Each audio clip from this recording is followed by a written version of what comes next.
Alright. Well, hello and welcome. This will be the tutorial for the Prince of Persia 2008 epilogue speedrun. The epilogue is a DLC episode that was released only for the console versions of the game.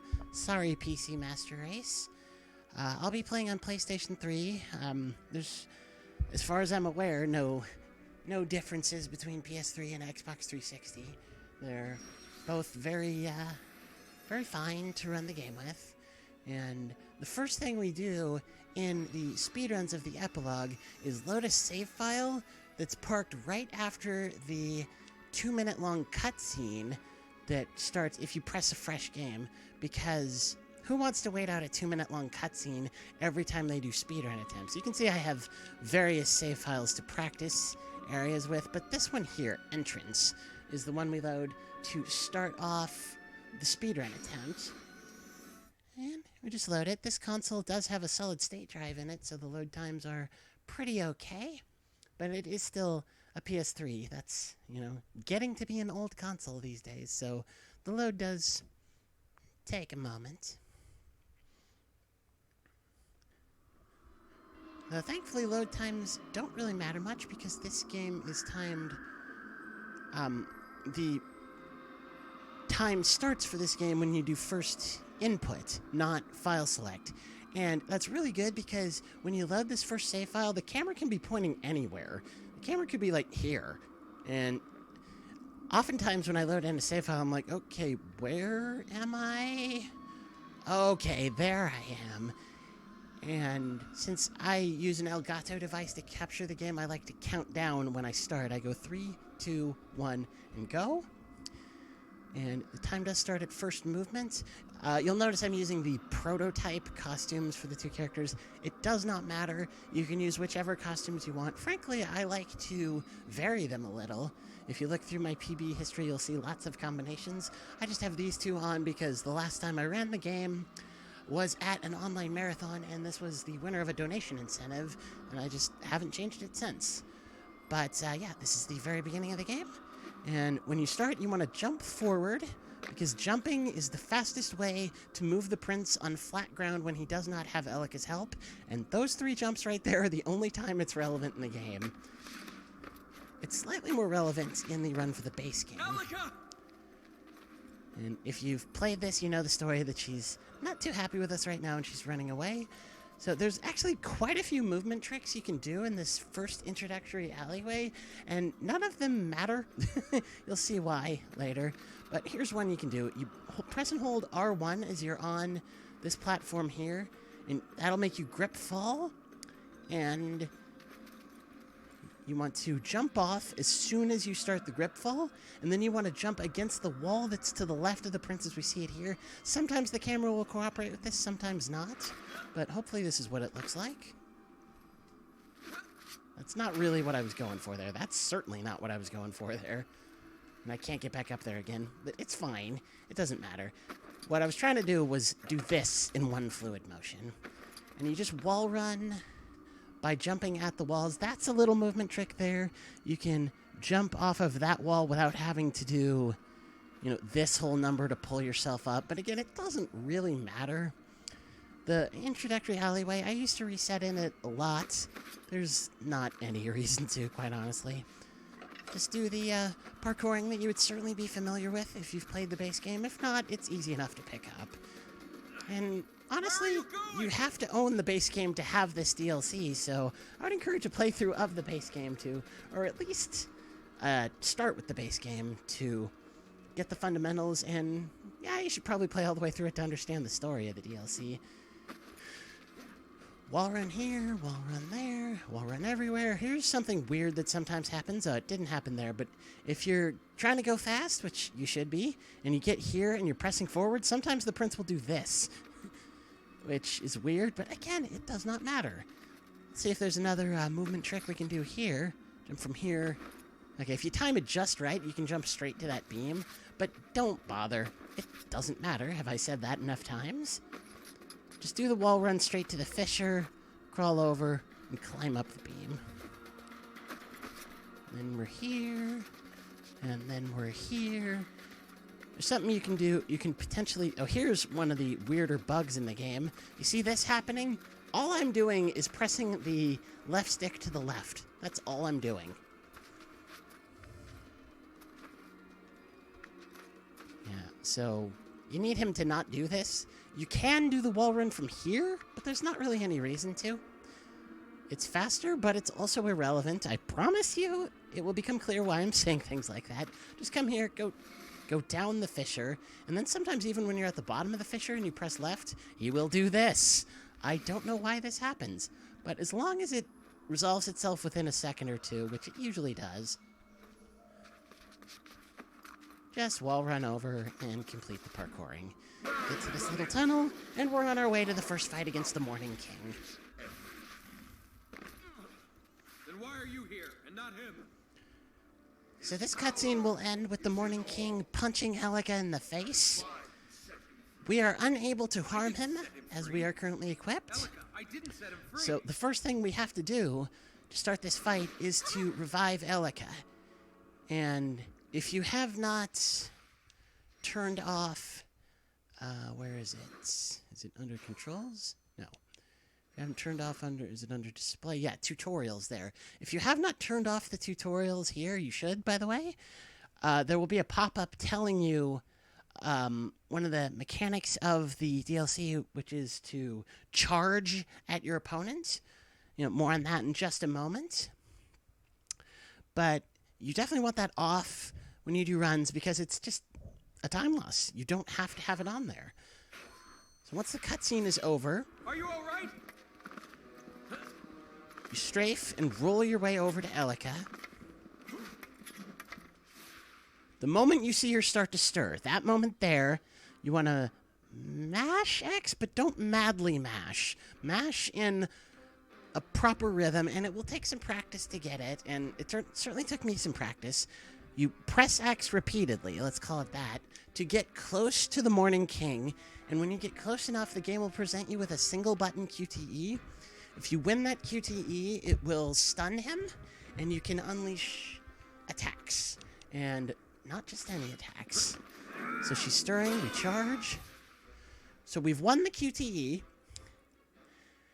And there's a combo we will do in all fights against the Morning King. There's 4 total. I guess we only do it in the first 3. But the first 3 fights against the Morning King. And you'll want to get this combo down. You know, there's 4 face buttons. They each do a different combo. You should be familiar with this if you've played the game at all. Square or X on the Xbox 360 controller does sword attacks. Triangle or Y on the Xbox 360 controller does Elika attacks. Circle or B does throw attacks. And X or A on Xbox 360 does acrobatic attacks. And the combo we want to unleash is Elika, Elika, acrobatic, Elika, sword, Elika, throw, acrobatic, Elika. The way I memorized it is the relative position of those attacks with the face buttons on the controller. It's up, up, down, up, left, up, right, down, up. That combo cannot be blocked, and it will do a lot of damage. It will actually, in this first fight, we won't even have to do the entire combo. In the second fight, we'll have to do the entire combo. In the third fight, we'll have to do the combo twice, because the Morning King does get more health as you fight him later on in the game. But we've won the QTE now, and we can just instantly unleash our combo.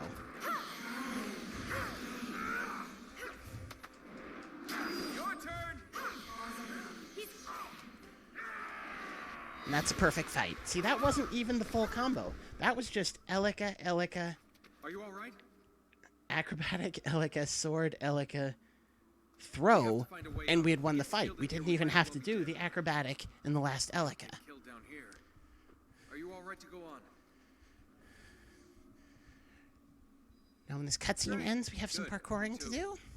Glad you could join me. Here's why the movement tricks in the initial alleyway are irrelevant, because you need to wait for a specific cycle here. Anyway, it's the cycle with not the 3 blobs going up, but the 1 blob going up. So that cycle that we're at right now, once that 1 blob goes up, that's the correct cycle to be on. And if you do everything picture perfectly in the initial alleyway and do the fight as fast as possible, you will get here too quickly. You will have to actually wait for this cycle anyway. So that's why, don't stress about any movement tricks in the initial alleyway, because they just don't matter. The one blob going up. Once you're on that cycle, you basically just pedal to the metal. Just do everything without stopping. Until you have to stop.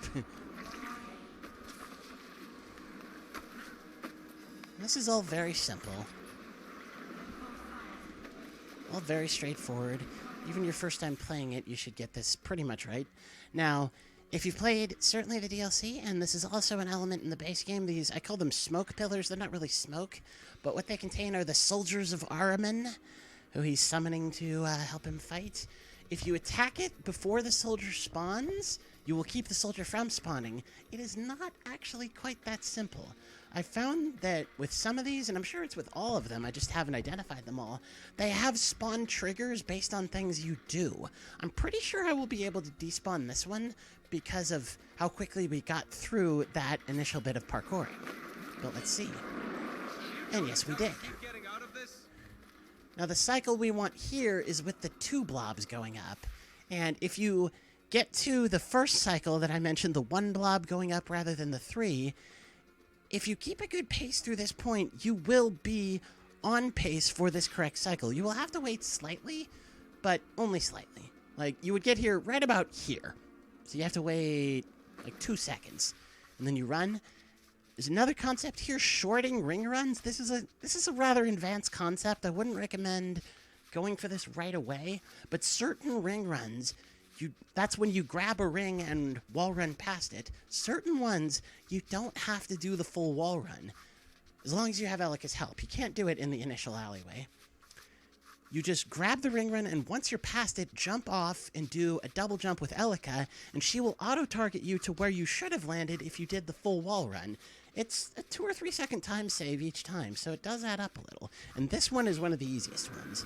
So we ring run, we jump, and we double jump, and we're where we would have been anyway. And you just keep going.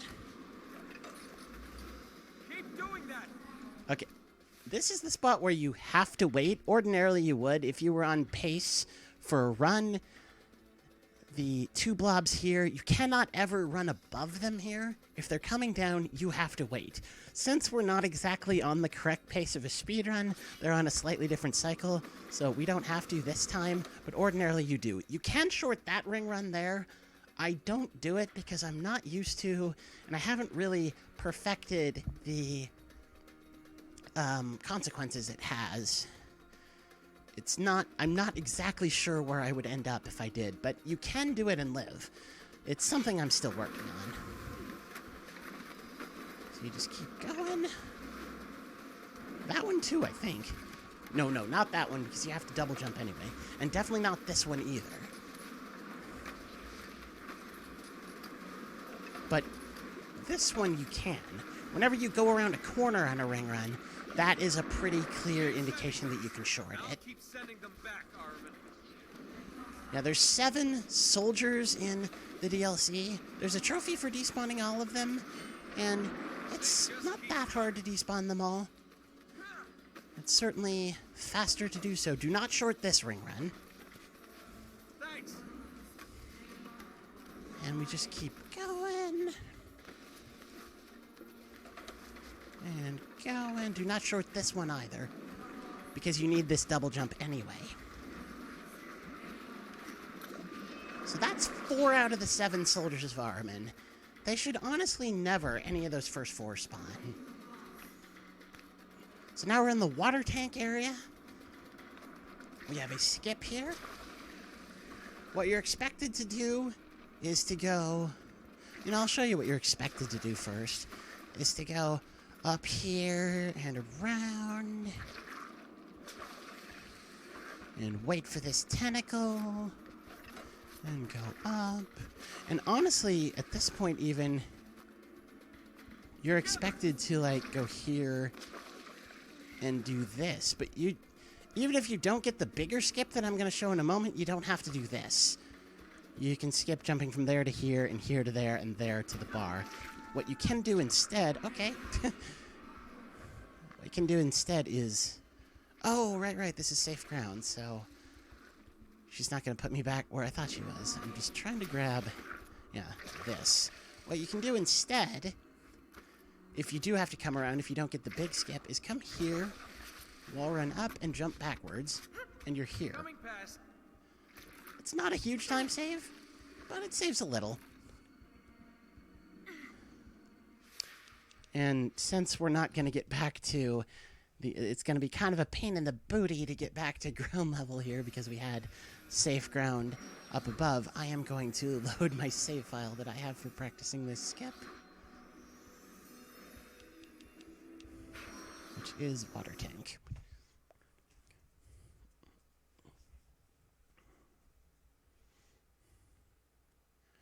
The longer your combo, the more damage each attack will do. Use the combo tree and combo list in the pause menu to see which branchings are possible.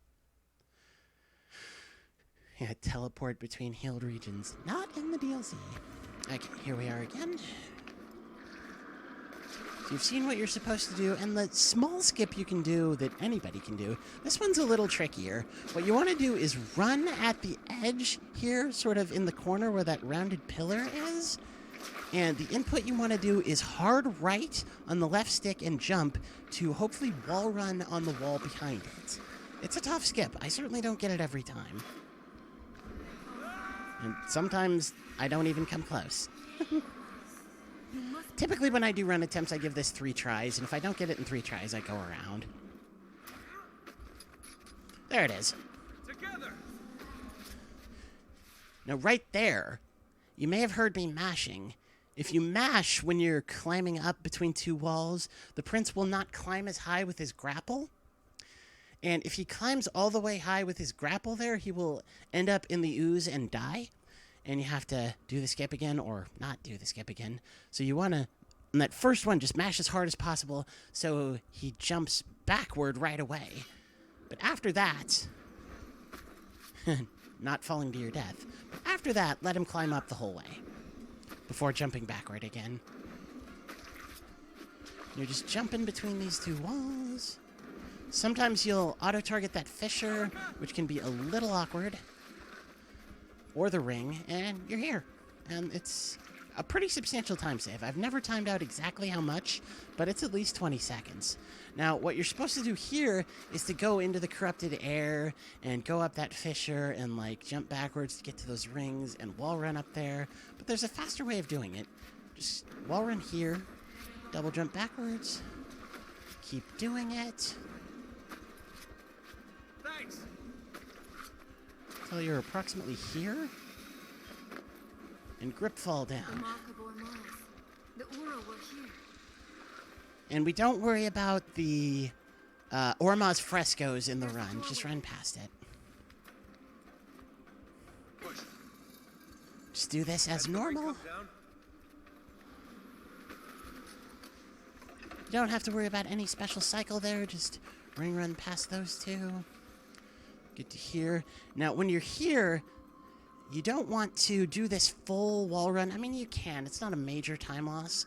But ideally, you want to hit R1 to start the grip fall as soon as you're clear of the ooze that's directly below you here. Something like this. You can see how you started the grip fall just a little bit faster than you would have if you'd done the full wall run. Push. This wall with the ring on it is extremely broken.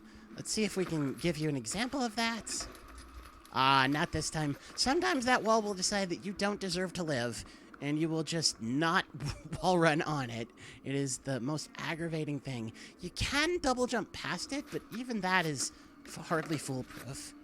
So if you've played Epilogue before, you might be expecting to climb up here and go on those rings above the ooze over there and go to these pillars over there and go all around the room to reach the disc at the middle, but we have a pretty cool skip instead. Notice this area of the wall right to the camera, please. Right to the right of us right now, there's nothing there to hurt us. So what we're going to do is wall run to the right for a frame, grip fall for a frame, and then double jump backwards. And when I say for a frame, don't be intimidated. 9 times out of 10, when somebody says for a frame or frame perfect, it doesn't literally mean a 30th or a 60th of a second. It just means for an amount of time you can feel, and it certainly is more of a feel thing. Wall run, then grip fall, then jump. And this will take a little practice, and I still do fail this on occasion, but hopefully I won't here. Let's see. Okay. The game did not hear my X input. That's interesting. Yeah, that's what it looks like. And if you save the double jump for later, after the single jump, you can possibly land here. You don't have to pull yourself up like I did. You don't have to do this. And that's a small thing, but the small things add up to big things. Walk to the center, and you will trigger the fights. He's dead.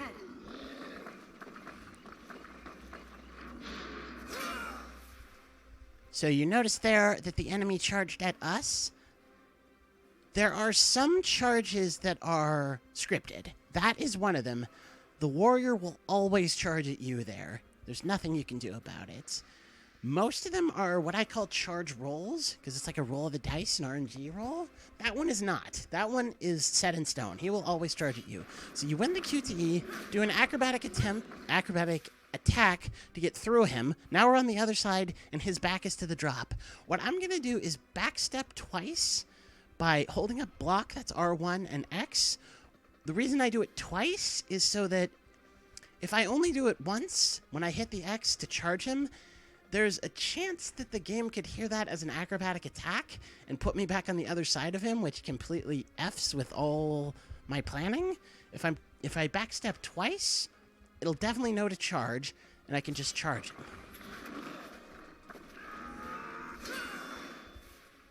Okay, we've won this QTE.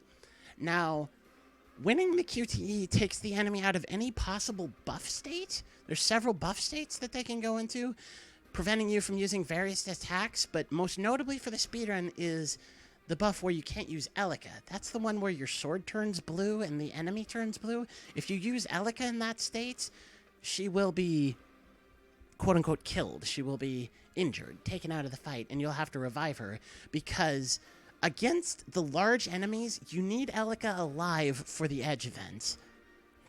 So even if you did get the large enemy to the edge without her help, which is easier said than done, you would not be able to win that phase of the fight. But by winning the QTE, the enemy can never be in a buff state after you win the QTE. So you just go ahead and spam Elika attacks. And that backs him up. And you charge him again. You can just use Elika again there, and it's technically faster, but you have to make sure the enemy's not in the buff where you can't use Elika, because if he is, you're pretty much screwed. I would basically just reset if that happened. And charging him again makes it 100% consistent, and it's not that much slower, really. So we've won phase 1 of the fight. Phase 2, the warrior will turn into the hunter, and he's much easier to kill. This one's a charge roll, and we lost. So if we had won the charge roll and been able to charge him, we would just do one Elika attack, and he would be at the edge of the large disc, and we could throw him off and win the fight that way. Instead, since he's more towards the middle of the large disc, we'll do the throw combo.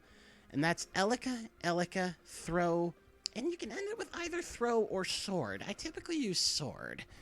Either one really works. That combo throws the enemy a long distance. And you'll mainly use it against the hunter form. You might also use it against soldiers if any of them spawn. And you'll use it at in the very last fight of the game against the Morning King as well. So here it is. See, it's a long-distance throw. It takes him all the way to the edge. And the mashing during the edge event is always square. The single-button QTEs can vary, but the mashing to send somebody over the edge is always, always, always square. But he must still be weak. He's using forms he's familiar with. Once he can create. So we have this cutscene. So those weren't Nice the little chance corrupted? to catch your breath. souls. They had no souls. Together. Next way to go is over here. You got a double jump. It's possible to do that double jump without having to pull yourself up here. I mean, maybe I can even show it. You have to use coyote time, really. It will look like the prince is starting to fall off the edge, starting to do this, but you just jump at the right time, and you don't have to pull yourself up either edge. That was not quite it. This is certainly something to not worry that much about, but it's something that you can go for if you feel like it. I was trying to hit the X button again to do the Elika jump. That was very silly of me. Let's go. There, did you see him start to fall off the edge? And doing the Elika jump, I just landed on my feet here. So, you can jump to that fissure there, you don't have to. And see there's another instance where when the prince grabs a wall, his natural inclination is to scurry up it and then grip fall down. Just mash R1 as you're hitting that wall. That will cut his scurry short, and you start the grip fall. And just hit circle as you come to this ring, just as you always would. And you're here. Now, I'd love to say, oh, you expect to do this, but I don't really remember what you do in this room casually. What we're doing in the run is our first really big glitch. It's called ledge warping, or ledge teleporting.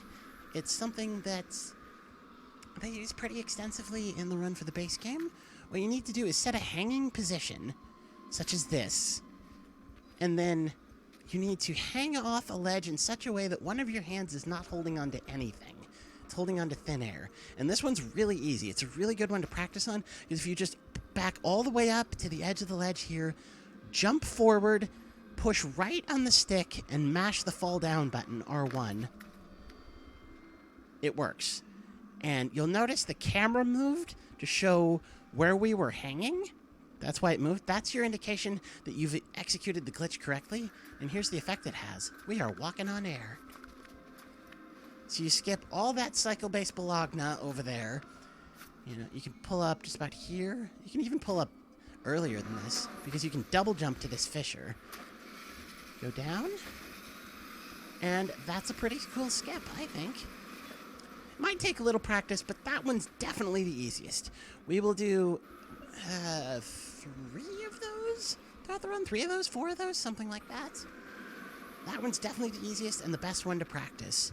Sadly, in this area, there is no skip for the cycle-based Bologna. So, you just have to wait out blobs and get past them.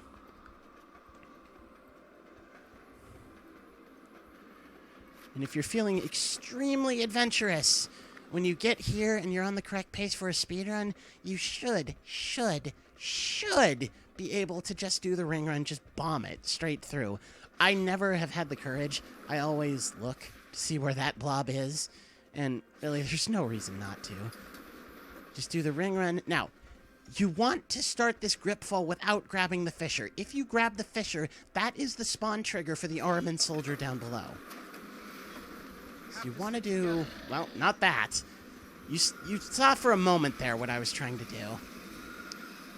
That's okay. It'll be okay to have an Armin soldier in there. You want to start the grip fall without grabbing that fissure and just come all the way down. That will keep the Armin soldier from spawning. Since I grabbed the fissure, and definitely since I grabbed Elika, this Armin soldier will 1001% spawn. It might take him a second, but he will spawn. And even if you attack when it seems like he hasn't spawned yet, he will spawn.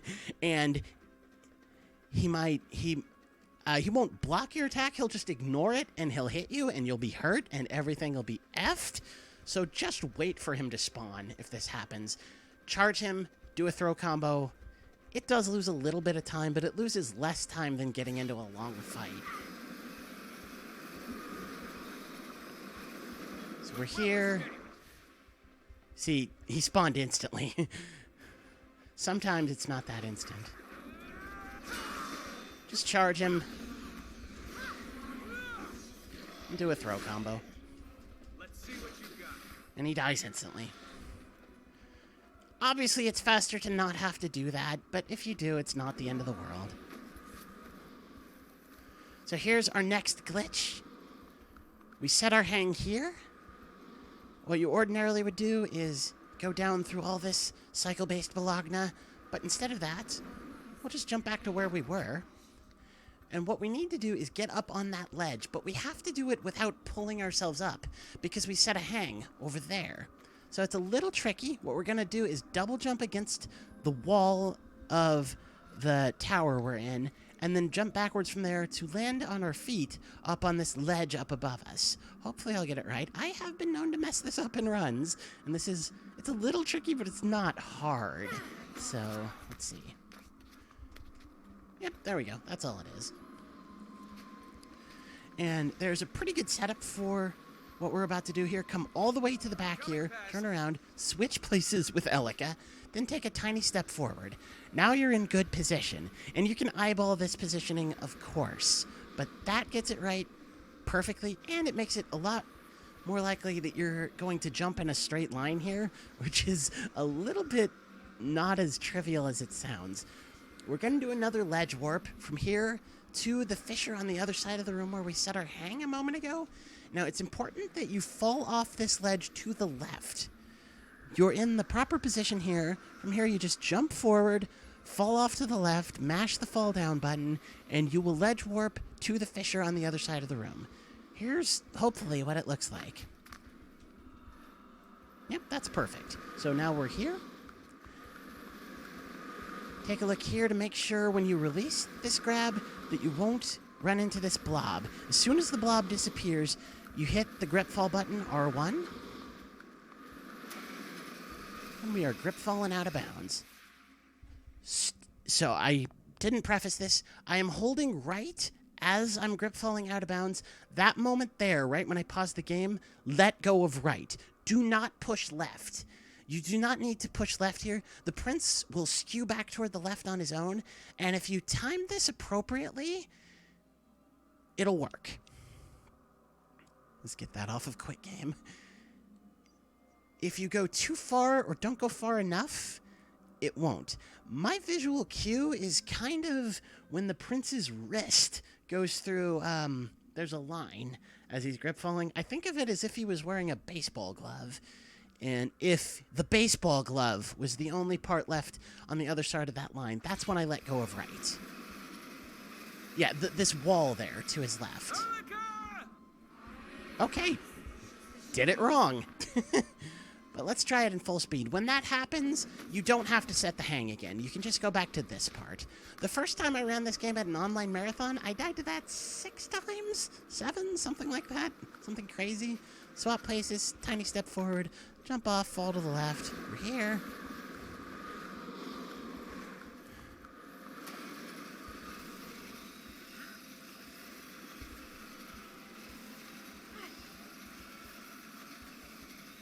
Should be good. But it's not quite as easy as it looks. Yeah, that's what it looks like when it goes right. So the cycle you want to start your parkouring here is these 3 blobs going away from you. Fairly obvious, but something like that is good. Maybe a little bit sooner than that. And you can delay your double jumps in midair just a little bit in this room if it looks like you're going to land somewhere where there's blobs. You know, practice with it a little, and it'll work out. Interestingly enough, you may have noticed that I stopped here. That's not because I stopped. It's because the game expects the prince to, like, catch Elika there or something, and sometimes they even have their little wisecracks where they'll say, like, don't go tripping up now, or something like that. If you can, you know, you're doing the wall run from that ring, you can, you know, jump, say, to get past it, but if you do that, you'll die here. It's really bizarre. So take the 1 second time loss to avoid the 10-second time loss. Specifically where you die is that jump there. You don't jump far enough. I don't know why. But you just wall run through this little alleyway. Now you're here. Just strictly intended pathing through here. Nothing too sneaky in this room. Thanks. Jump backwards. Wall run. Small little thing here. You can grip fall right when you're above the horizontal area of the fissure here. You don't have to complete your wall run. So, like that. Not a big deal.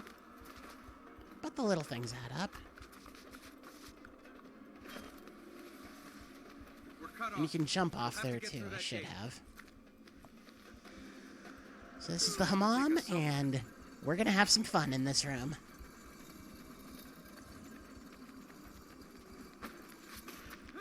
Just get up and trigger the cutscene.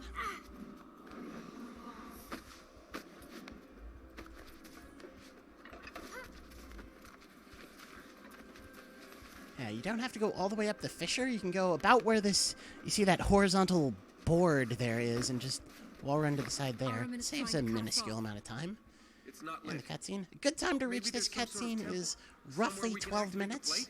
Hopefully a little less. No. Or there's another Best way time out of I've here. ever had when There triggering is this nowhere to cutscene, go. and I do run this game Even without if we escape splits, here, there is so nowhere it's to strictly run. from memory, but I once triggered this cutscene at 10:52 of a run. Armin will follow us That to run all. was so sick, and then it died to the skip we're about to do. Armin. His power is growing. He's getting closer. Close isn't good enough. This isn't going to end like this. Ah!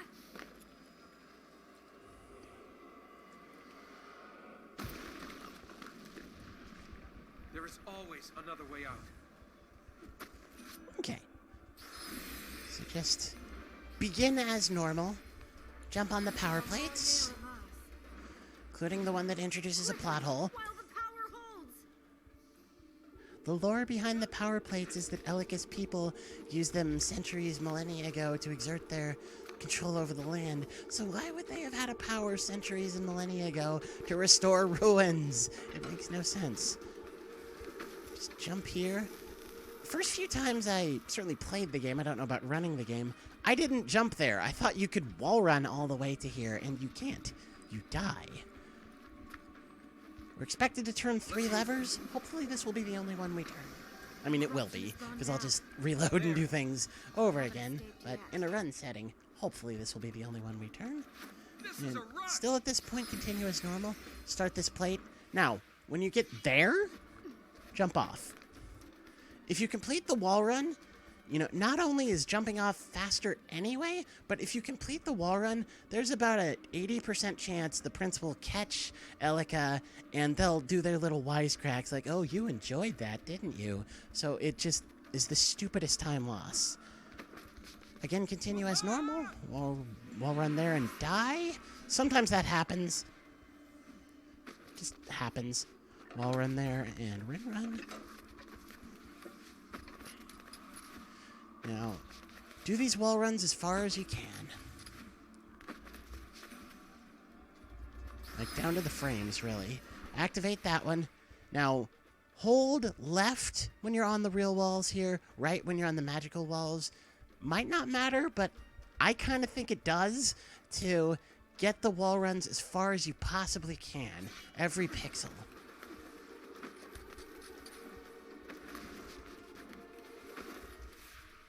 Now, when you're on this one, hold right to do the wall run as far as you can, but do not jump backwards onto the real wall.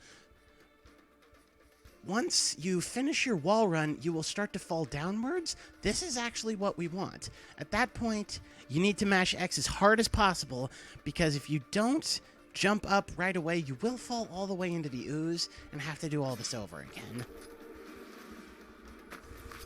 Something like that. That was actually a little bit early. So what we're trying to do is, this is not good positioning. What we're trying to do is get to the top of this magic wallway here, this arch, and we're going to do a glitch called Elika clipping. I don't entirely understand it myself. I'll just explain it to you the way it was explained to me. When you reach this area here, where you're like nestled in the top of it, on the side with the magic wall, spam X and triangle, or A and Y on Xbox 360, jump in Elika. While you're in that little notch, once you jump away, release them, and maybe nothing will happen, or maybe you'll clip through the top of this magic wall.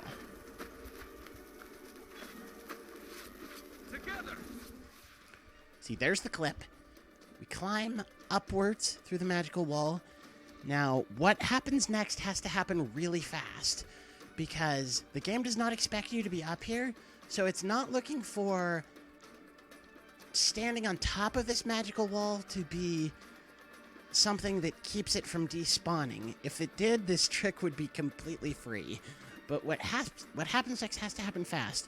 What you need to do is aim at the power plate on the wall to our left here a little bit. If I could unpause the game just to show it to you, I would.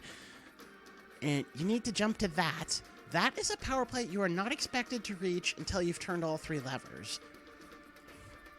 But if you can do it, if you get there, well, hopefully I can just show you what happens.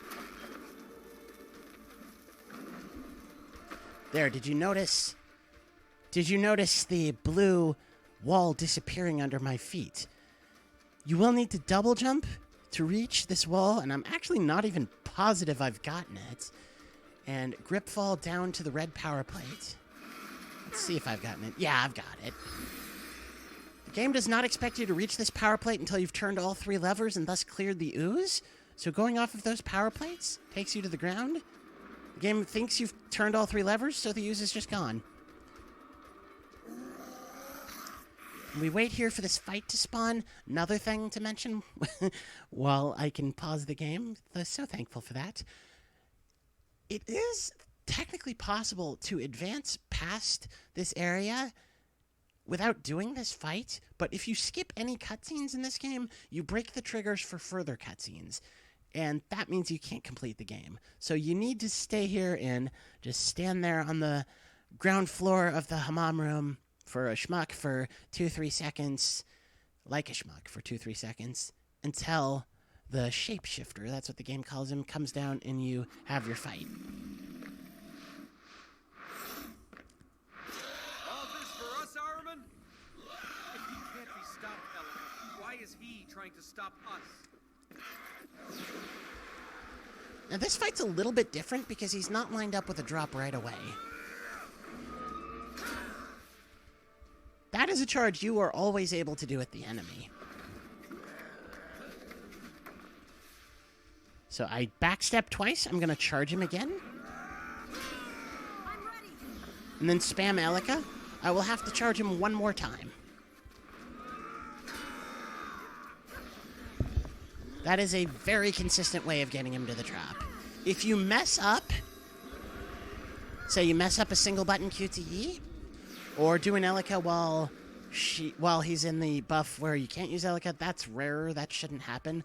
The best thing to do when that happens is to run over to one of the drops yourself and just wait for him to charge at you. It sucks. It hemorrhages time. Once you've got a decent PB, it's probably something that you would have to reset over. But certainly in, say, a no reset setting, a marathon setting, it's fair enough. It's viable. So he's going to transform here, and we'll have another charge roll, and we'll throw the hunter form off and continue on.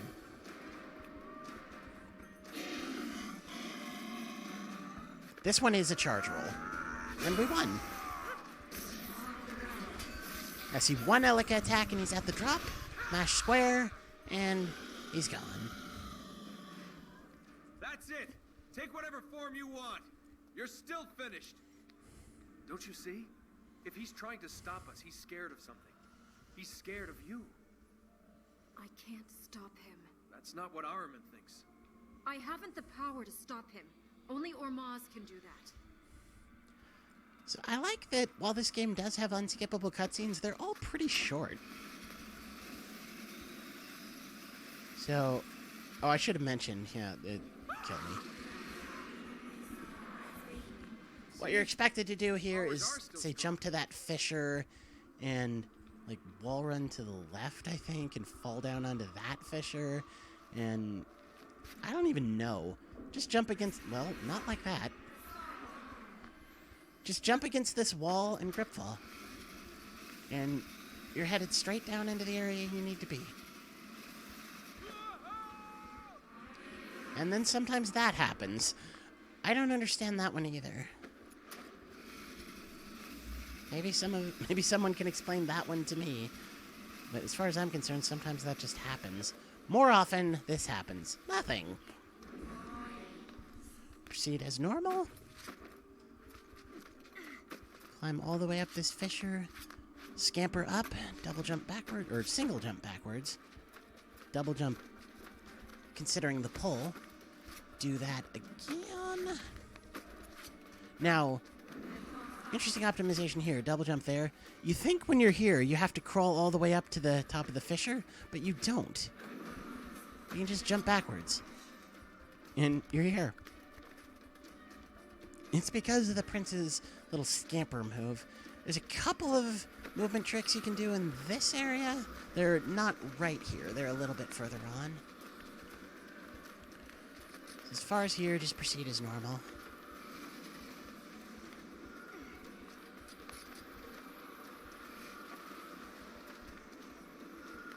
Now, with these wall runs and ring runs here, you want to get every ounce of it you can.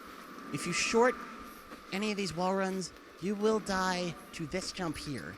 You will not get far enough. Hold on tight. So you're in the corrupted air here. Don't worry about it too much. It's basically a time limit, but it's an extremely generous time limit. You would pretty much have to just AFK for minutes to... Well, not minutes, but maybe a minute to fall foul to it.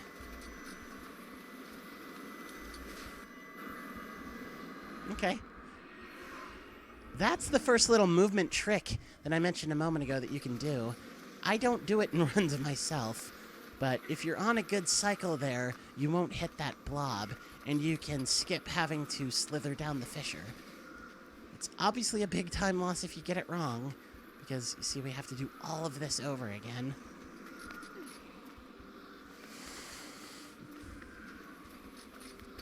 But I'll see if on a good pace I can get it done. I might be shorting wall runs here, honestly.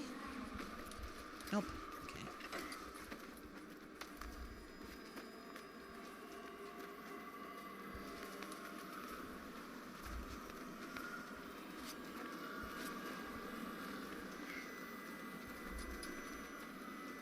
Yeah, like on a cycle like this, you can just go for it. Minor thing. But if the opportunity is available, it's worth taking. This soldier here is, I believe, the hardest one to despawn. Jump here, attack if you can. See, I didn't despawn him. But just charge him and do a throw combo. Or even just an Elika combo. Elika, Elika, Elika. Once he's at the edge, he's dead.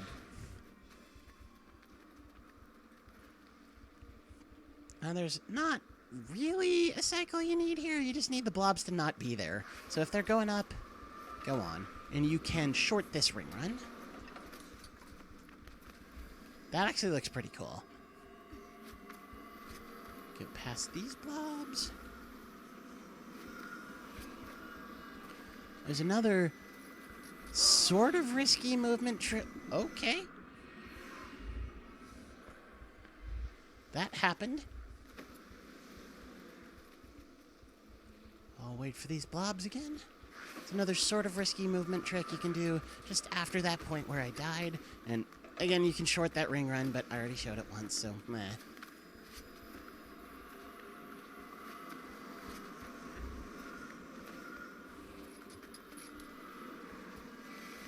There we go. It involves shorting that ring run, that ring you see up there. You can short this ring run, go around the corner, jump, double jump, and you're instantly here. It's kind of scary to do in real runs, but it works. I've got to start trying it in real runs myself. This guy's pretty easy to despawn. You just get here and you kill him. And that's the last soldier. So now we pull this ring and... Ladies and gentlemen, boys and girls, it's time for a party. It's garden. This room is magic. How big is this place?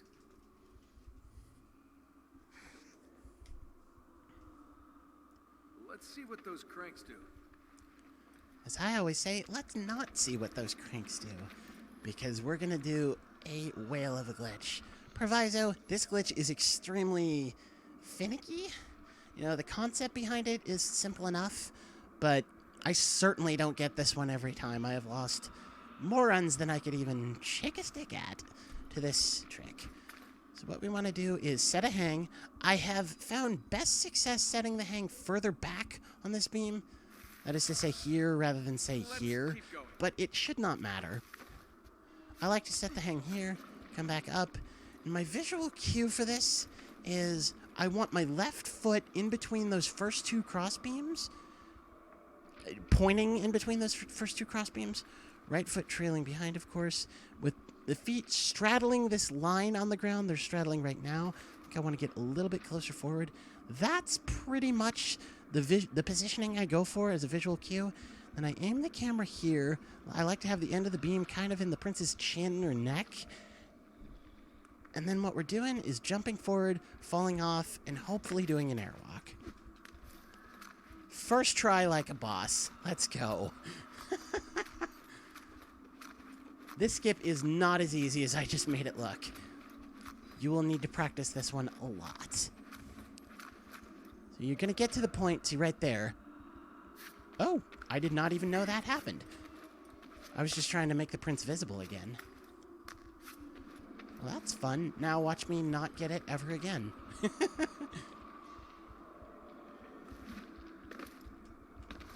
Yeah, jumping in a straight line can be difficult sometimes.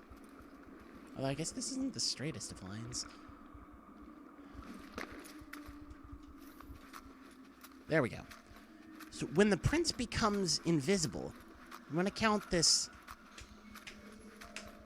sound he makes as he's airwalking. Count 6 of them. 1, 2, 3, 4, 5, 6. And hold it for just a moment after the 6th.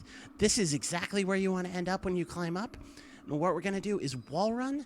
And you see this tannish, if I had a cursor I could point it out, this tannish section of the tower right next to the ring. You want to get halfway into that and then jump backwards. And then we'll do double jumps between this tower and this platform here.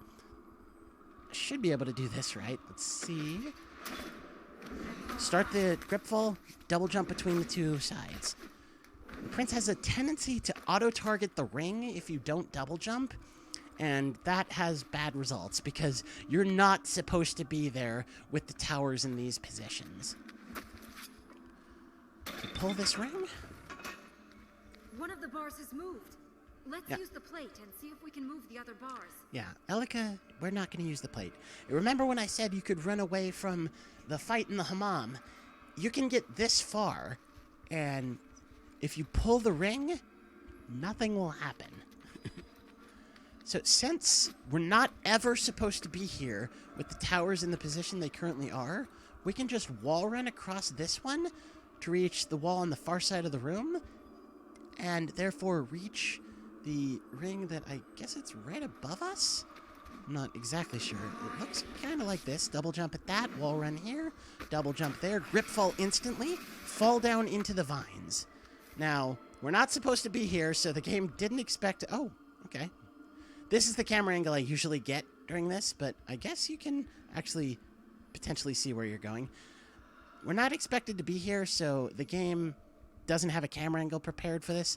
Just jump up, you know, left stick up and jump to scamper up the wall. Double jump backwards. And you'll reach the ring. Double jump backwards again. At this point, this is the intended way to reach this next ring. Wall run. Double jump. And double jump. Here's our second ring. That's moved the second one. So here's another skip anybody can do. We're going to run at the edge here while holding down R1 to grip fall down. We want to jump off immediately, and I've only just started doing the double jump this way recently, so it's hard to describe the timing for it. You want to double jump in such a way that Elika doesn't have an arc to her throw. Basically, you want to do it close to immediately, not really that immediately. But jump, double jump, and you're here. I had previously been doing it with Elika much lower, with the prince much lower, rather. And that causes Elika to have an arc in her throw, and there's a very good chance that when that happens, the prince will hit his head on something and you'll die and you'll have to go back and try it again. So I'm actually not going to...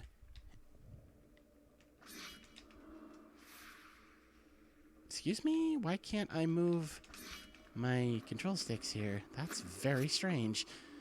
I was going to say I'm not going to complete this room right now, but I guess I am. We can go on. That should let us reach the mechanism.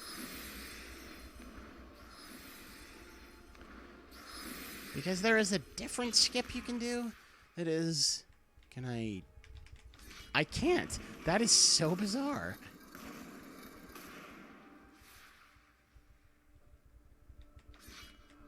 Okay, I'm gonna actually restart the game altogether.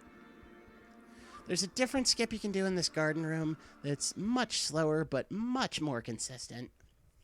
And would be a good skip for new runners to start with. We're gonna have a brief little intermission here while I load the game up again. And I'll show you the older garden skip. It's actually so old that this wasn't even in the run I learned the run from. But it is in the run currently, as of this recording, on the leaderboard for the third place runner, Brimstone. So it's, I didn't even mention times. As of this recording, world record is 39:17 by Epic Dude Guy, aka Robbie. My PB is 39:47. Brimstone's time is 46:19, I want to say. He's missing some strats, and there are quite a few mistakes in his run. There's quite a few mistakes in my run. There's quite a few mistakes in Robbie's run. Nobody's done a perfect run of this game yet. Yeah, I say world record is 39:17. 38 is very extremely possible. 37 is probably possible. And I think God Run might even be a 36. So, yeah. I actually have my save file for this area right before the room. So, the room is called Garden, but my save file is called Avenue. So, let's show the slower but easier, perhaps beginner skip for this room. The previously optimal skip.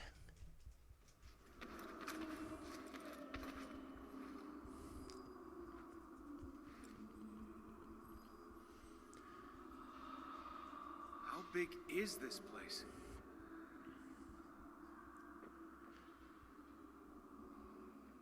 Let's see what those cranks do.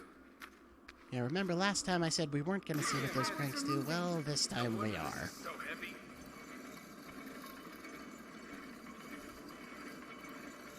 Just move them all the way. And you basically just access the first ring as you would casually normally.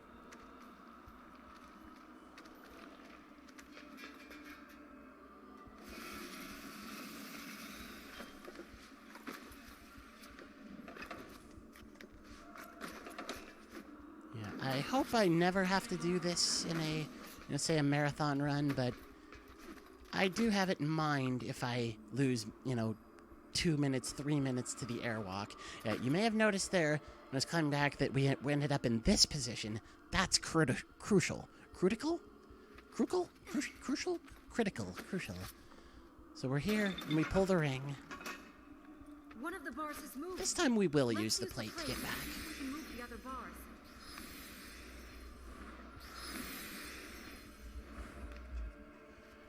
And what we're gonna do is put the tower back where it was.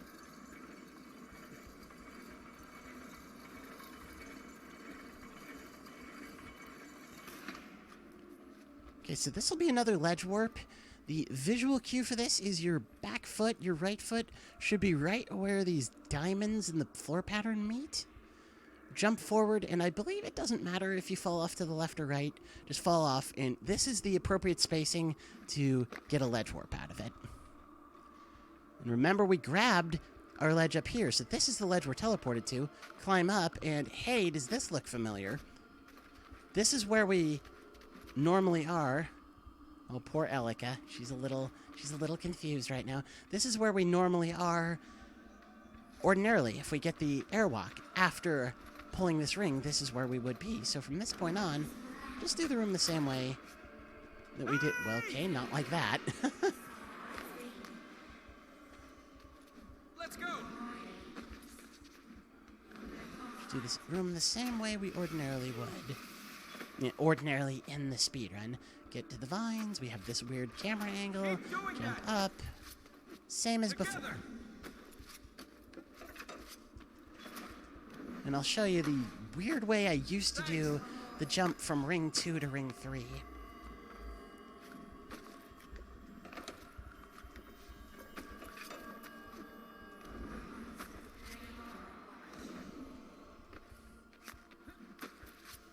I don't even remember how to reach ring 2 and 3 normally. That's moved the second one.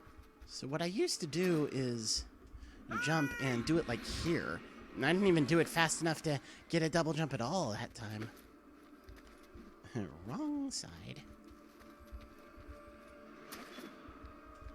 Yeah, do it like there. Nope, that's still too slow. This is not the problem I'm used to having doing it this way. Yeah.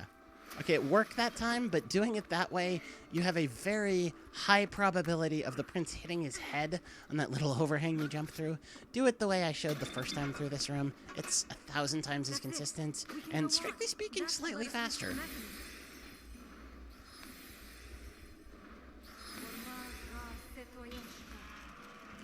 So we're off for our next fight against the Morning King. Just jump across the room. Now, you can't jump from this platform straight to the ground. What you can do is grip fall and jump right about there, and you'll survive. If you jump from higher up, you'll die, and Elika will have to save you, and you'll wind up back on top again. After the cutscene, it's not a charge roll. Scripted, the king will always charge you. But he's not going to get her. It is you he seeks. State your wish. I wish you and Armin would go swallow yourselves. So this is scripted. He always charges you. You win the QTE. Now, we will do our combo, but we'll do something a little different first. We need to go around the corner of him. It's a little... I don't know quite how to phrase that. We move to the right slightly. You know, counterclockwise around him. If we don't do that... You know, I could even show it, but if we don't do that... When we do the full combo, he will end up pinned against the wall, and you'll have to do a wall event against him, even though he's actually out of HP. It's about a 10-second time loss.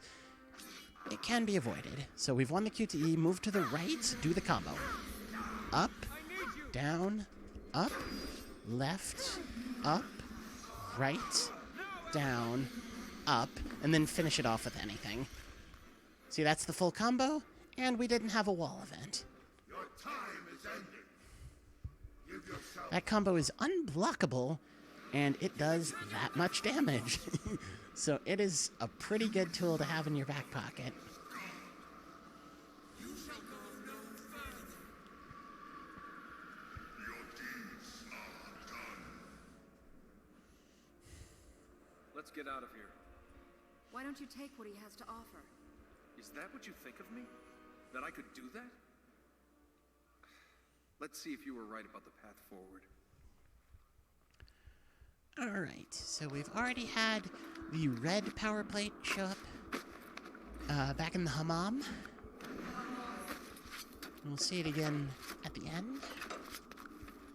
Here's the green power We plate. must use the plates. And I was going to say we should just hold hands and hope. We'll have a couple of brief instances of the blue power plate at the very, very, very end of the run. Thankfully, hallelujah, praise whoever you wish to praise, the yellow power plate does not show up in the DLC. I utterly despise the yellow power plate, so I was so happy when I started learning this that, you know, okay, that happened. To learn/remember that it wasn't in here. Now, these are basically auto-scrollers, but you can certainly die during them. You see these scratches on the wall or the ceiling, whatever this is? I would love to, like, fly through this area, debug mode, something like that. See what it looks like when it's obvious which way is up and which way is down. Anyway, these scratches, show a way through the obstacles that works, but I liken it to setting a map marker in an open world game like GTA. It's a way that works, but it might not be the best way.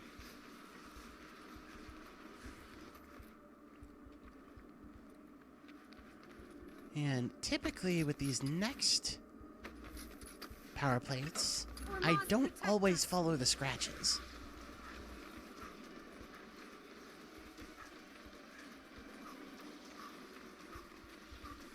Like that. There, that's simpler than following the scratches. This is just more natural, at least to me. I don't even always do that.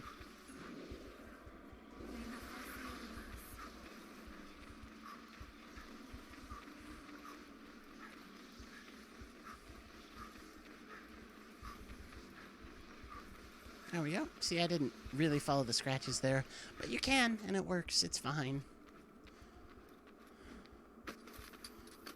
Ring run, Elika! double jump, and we have our next fight. Get back!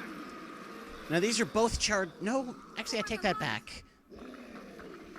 This one's scripted. So you will have to knock him back with Elika combos and charges and more Elika combos. Just spam Elika and charge him and Elika combo. And if you do it right, it's not too bad. He reaches the drop pretty quickly. The one against the hunter form is a charge roll.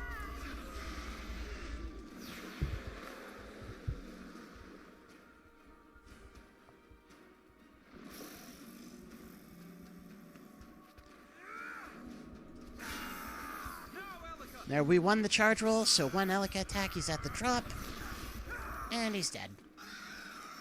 And immediately jump out of this room once you regain control of the prince. You'll auto-target the green plate. You don't have to worry about jumping at the plate at all. Elika will auto-target it when you do the double jump. This one's very brief. It just takes you into the tomb area. This is actually probably the longest unskippable cutscene. I hope that's not an And omen. even this one's not all that The long. mausoleum of Achaemenes, king of the Ura when the city fell. He returned liberated from Ahriman. And they buried him underground? Not much of a reward. He refused to be buried in the city. He felt shame for allowing the city to fall. He was laid to rest in secret. Pilgrims found his tomb. They built this. Then we should hope it is an omen. Ahriman can be stopped. But Princess, if I die in the cause, cremate me. These places give me the creeps. You can't die in the cause. You can't die in this game. So this is what passes for puzzles in the DLC. Let's see what this does. Just moving these levers to set up the walls over there. Fun fact, in my submission run for SGDQ 2019, hopefully you're watching this in the future when I've done a run at SGDQ 2019, I forgot to do this.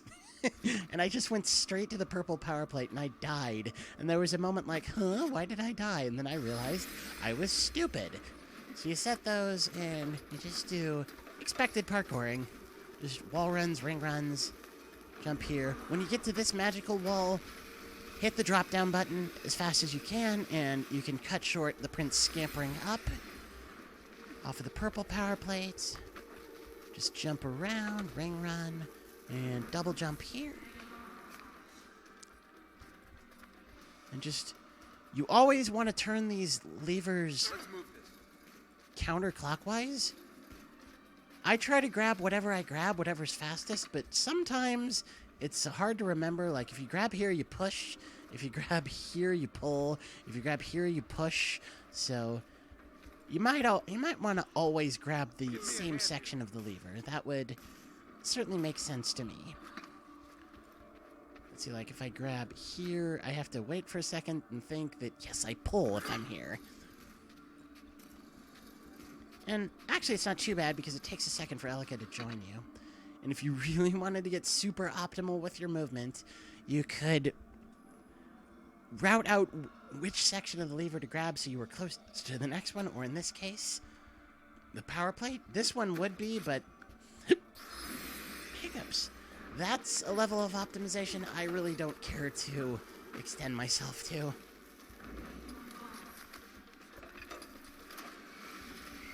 Grip fall there, as soon as you're on this wall segment to fall straight down onto the purple plate.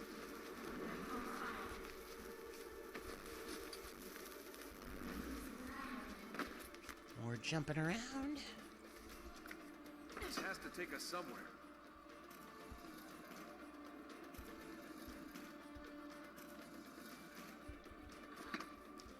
It's always nice in a game when the world feels like it exists independently of the player being in it. This world kind of fails that, because why would anybody build something like this? It makes no sense to have wall segments that are controlled by levers across a giant chasm. But it's okay, it's not a big problem to have with this or any game, but it's always nice when you don't have to notice that. Just my 2 cents. Thanks. Rip fall ASAP here.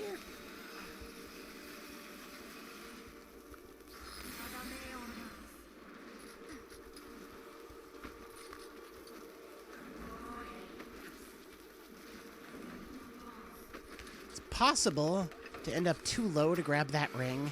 I don't know how. It's happened to me a couple of times.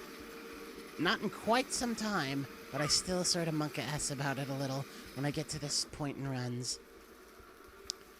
So we have our third fight against the Morning King coming up.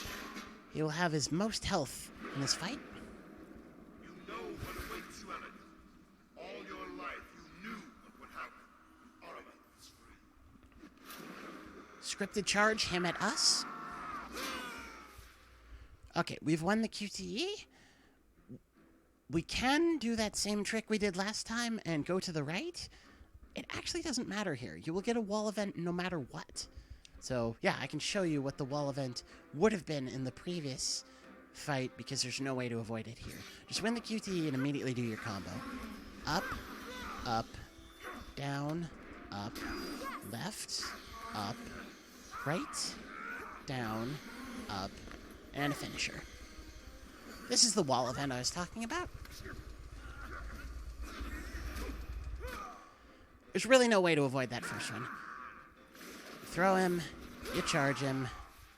Now this time, do go to the right a little bit. To the right a little bit, and combo. Down, up, left, up, right, down, up, and a finisher. Look at that. No wall event that time. World record gets 2 wall events in this fight, but you don't have to. You always talk of power, and you always run away. We are getting out of here. Let's get out of here before he comes back. Okay. Nice tidy skip here. We set a hang, and I do it by staying on this ledge. I only recently realized when I went back and watched Robbie's run that he does it from like here. And this seems way harder to me. But, you know, it's this segment of the ledge there, that solid segment. That's what I look for visually, both for my hang and to get back up and do a ledge teleport. And we're airwalking. You need to count to 38 here once the prince becomes invisible.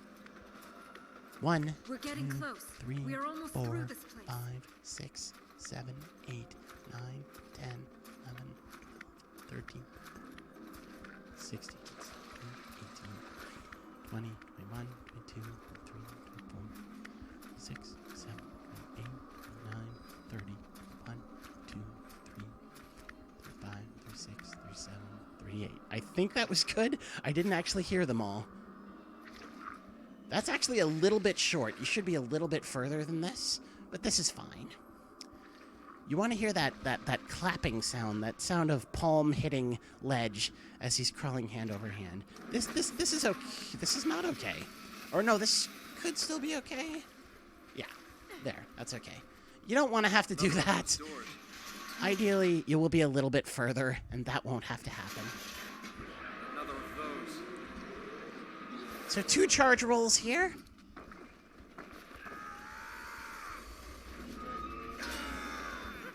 We win the first one. Spam Elika. And he's at the edge. That one's a bummer to lose. Losing a charge roll against the warrior form. That's probably 15 seconds time lost. And it's just RNG. Losing a charge roll against the hunter form is maybe 3 seconds time lost. It's not as big a deal. And we won both charge rolls. How about that? So there's a glitch here that I don't understand. What you need to do is wait to jump out of this room until you see the dialogue come up on the subtitles. If you don't, that happens. Let's get out of here. You just have to wait for the subtitles to show up on the bottom of the screen. That's all you need to do. This is our last... Well, not last, and I'm dead. Did not see that blob. Glad you're still doing that.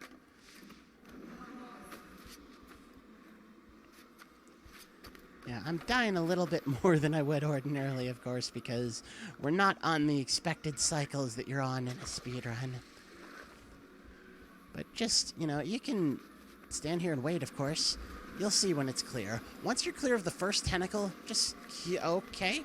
I was gonna say just keep going, but apparently we're on some weird cycle. There. Once you're here, look down below you. And you'll be clear of all 3 at the same time. Onto this beam. Minor skip here. It's actually something I've only just recently incorporated into my own runs. Stand on this ledge, go up against the ooze here. You won't die. Drop down. Grip fall for a frame. Jump behind. Grip fall for a frame. Again, a frame. Don't worry about being exactly a frame. But jump backwards. You'll catch onto the wall to the right of the prince. Grip fall as soon as you do. And you'll land in a fissure. That's what it looks like. That saves about 10 seconds of running around.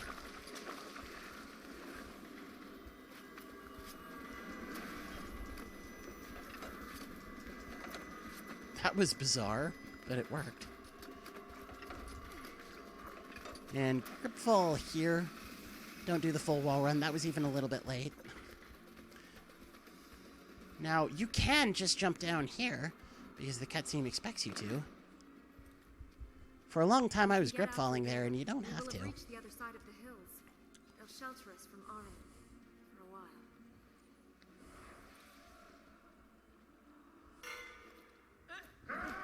Final encounter against the Morning King. Scripted charge here. We can always charge at him. We do not have Elika for this portion of the fight, but you charge, you win. We can't Elika him, but we can still throw him. And that is how you win this portion of the fight quickly. You just throw him to the edge. You've won the QTE, so throw him. And that's it. If you don't get that right away, woe is you. Because the Morning King will parry almost every sword hit you do in this encounter. But a throw is good. Get down to the second level. We will have Elika's help. Scripted charge here. He will always charge at us here.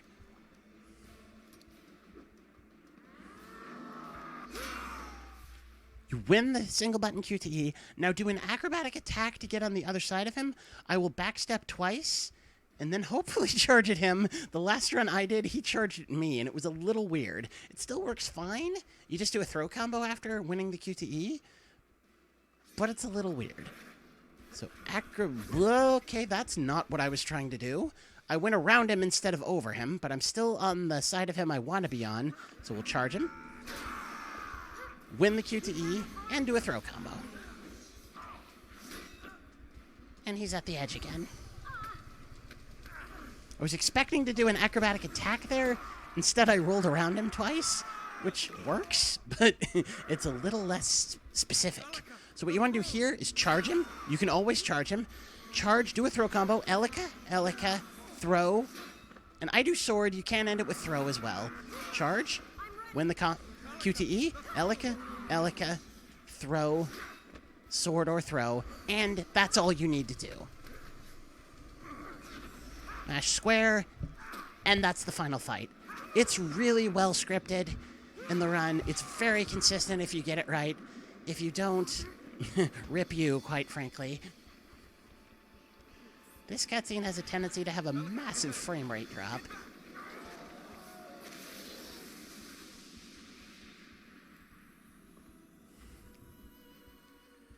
Alright, and all that's left for the rest of the run is parkouring. Ready for some running? There's really no skips or tech or anything the rest of the way. Just normal expected parkouring. But definitely dot your I's and cross your T's when it comes to the normal expected parkouring, because it can't make your run, but it can certainly break your run.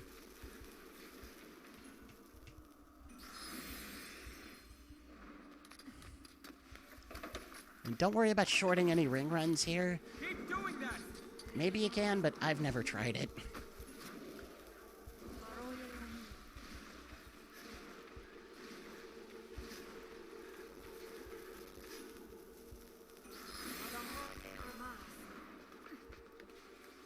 Yeah, this is a decent time to be in focus mode if you reach this point in your run and you're still on a really good pace. Now, you might choose to run the game with splits. I don't, but I know that from the start of this cutscene to the end of the run, assuming no mistakes, is a little over 2 minutes. Between 2 and 2.5. So you can kind of gauge what pace you're on. Don't play fair, do they?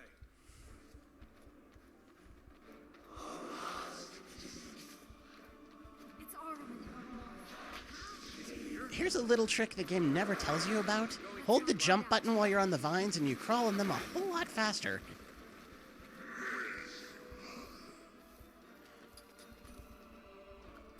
Like, a lot faster. At no point in the base game or the DLC does it tell you that. This is really the only point it's relevant in the run. But it'll shave off a second or two. Even for as little vine crawling as you have to do.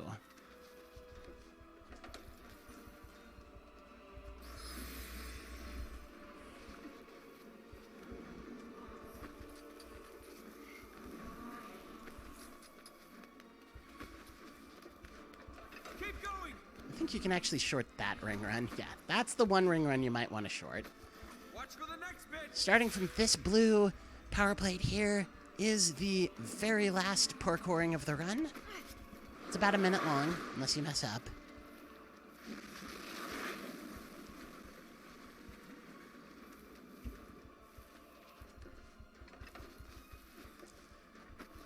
Theoretically, you should be able to short that ring run as well, but I've never tried it.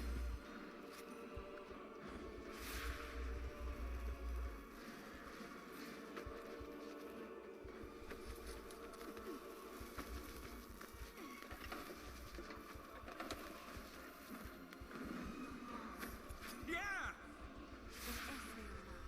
I remember in my first playthrough of this DLC, I died to this a lot of times, but with practice it becomes very routine.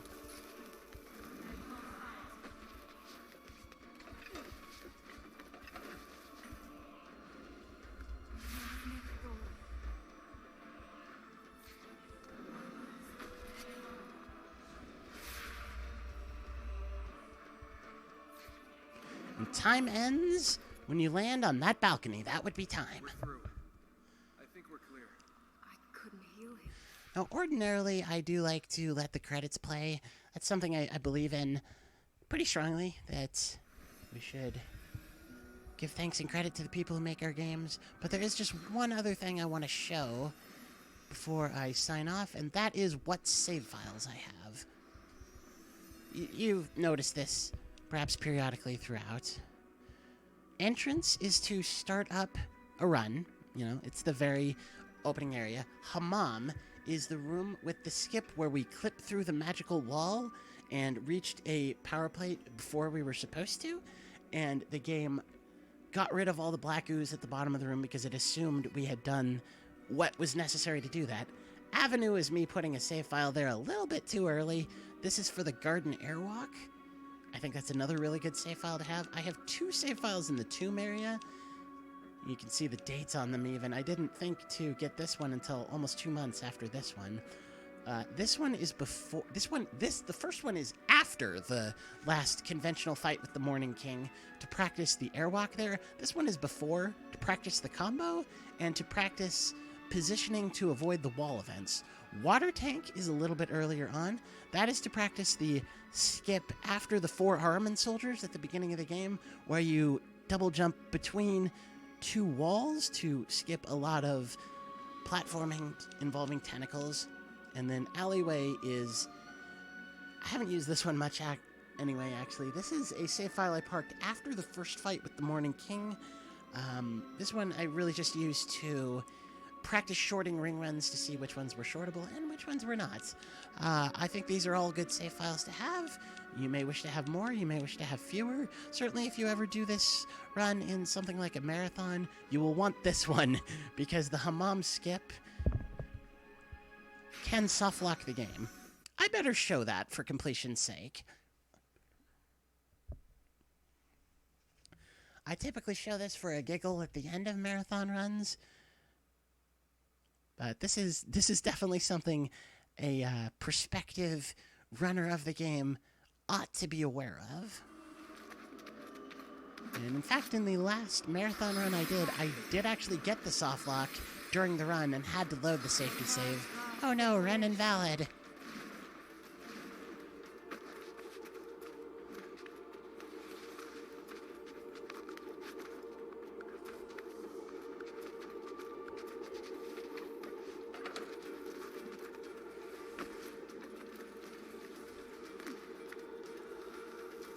But this is pretty good for a giggle.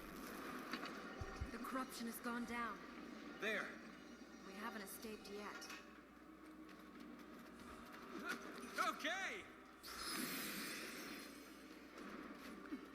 Again, you want to jump off there right away.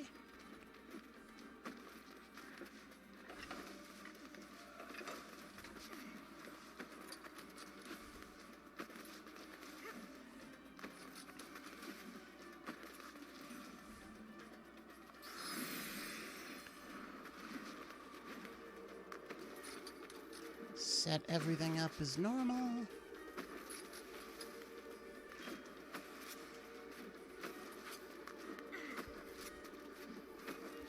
And then once you clip through the roof, if you either don't jump right away or miss your jump, I'll just not jump. So there's the clip. If we don't jump, oh no, we're dying. But Elika puts us back on our last safe ground, which doesn't exist anymore. So this is the soft lock to look out for if you're practicing this skip, because the only way out of this is to just quit out of the game. First time I ever got that in a run attempt, or it wasn't a run attempt, it was just practicing the skip. It was a moment of, what the heck is happening? Oh, I get it. So, anyway, that is the Prince of Persia epilogue 80% speedrun tutorial. Hopefully this will help at least someone to learn the run, because I think it's a really cool run. A lot of fun, a lot of really cool tricks, and I don't think it's that hard to simply do. It might be hard to get good at, but I think almost anyone can do this run. Hopefully this reaches someone, and, well, thank you very much for watching.